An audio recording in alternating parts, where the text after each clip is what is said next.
Well, welcome back, everybody, to the Toromont podcast. Jim Thornton here, Special Applications Manager for Toromont. You are special. Well, Dan, thank you. We got Dan Martin here with me and Brian Davis. You beat me to the punch. Oh, man, I tell you. Guys, you know what we're going to talk about today in our podcast? We're going to talk about not the same old 980. And you can replace 980 in that sentence with any model pretty much in the Caterpillar lineup.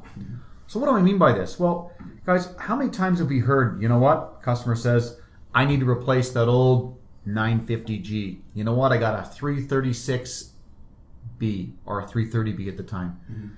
Pick your model. Guys, the machines today, they're bigger, more powerful, faster, and they move more material than they ever used to for the same size models. And this is true in the excavators, wheel loaders, ADTs, dozers, you name it. They've all gotten that much bigger, faster, and better. Here's an example. We talked through it. A 950M today weighs in at 42,000 pounds, 230 horsepower. You know, the previous generation, the K, was 44,000 pounds and 221 horse, so a little bit more horsepower, a little faster. We went a bit of a weight loss program with the M. But then you look back to maybe the G series, 37,000 pounds. That's right on top of what the 938M is today at 36,000 pounds and 186 horsepower. Because that G, it was only 183. So you can see how we've almost jumped a size class here with that new 938. 336F, kind of a similar story here. You know, you look at the F today, it's 88,000 pounds, 303 horsepower. The D was 79,000 pounds and 268 horse. That's a big jump.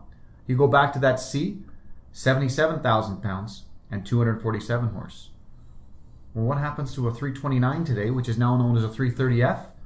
You're at 68,000 pounds and 239 horse. Again, almost on top of what that 330C used to be. So don't think just because that's what you used to have is what you need today. And there's a lot of reasons for this. They've packed a whole lot more in the tractor than what they used to have. We talk about things like technology. I think if you've been involved in the off-highway world or the equipment world, in the last probably 7, 8, 9 years, we've talked about emissions, right? Tier 2, Tier 3, Tier 4 interim, Tier 4 final now. A lot of that has had a big change in the CAT world because they took the opportunity with the emission changes to really jam a whole lot more into the tractors. Things like load sensing hydraulics, more efficient valving, EH controls, which are electro or hydraulic, you know, a lot more efficient, a lot more controllability. We talk about things in drive lines, in transmissions like lockup clutches, faster rotating speeds, transmission shifting logic has come a long way in all classes, whether that's an ADT, medium wheel loader, or even a scraper. All those machines, pardon me, with wheels, transmission technology's come a long way. Talk about weight loss programs. Let's put the weight where you want it. You know what? Put them on a little bit of a diet. Make sure the performance is still there. You're going to burn less fuel. Anybody who's driven a pickup truck, towing a load, or putting 2,000 or 3,000 pounds in the bed, you know how much more fuel you're going to drink. So let's put the weight where you need it, when you need it.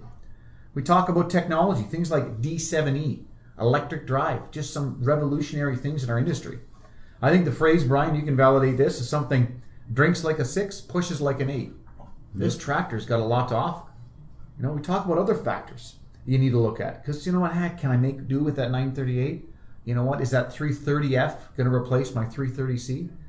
We understand that it's not always just about the number on the side. Sometimes there's other factors. And some of those things could be, you know, lifting performance, dump height, or diggability, breakout. There's all kinds of different specs you can look at.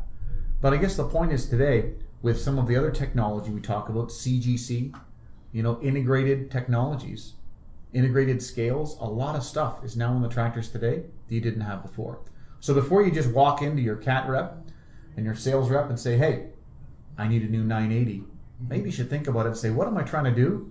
And is there something I can get away with that costs less to operate per hour? So guys, now's a great time. Reevaluate your fleet, get in touch with your MSR, and see, you know what, is this the right size?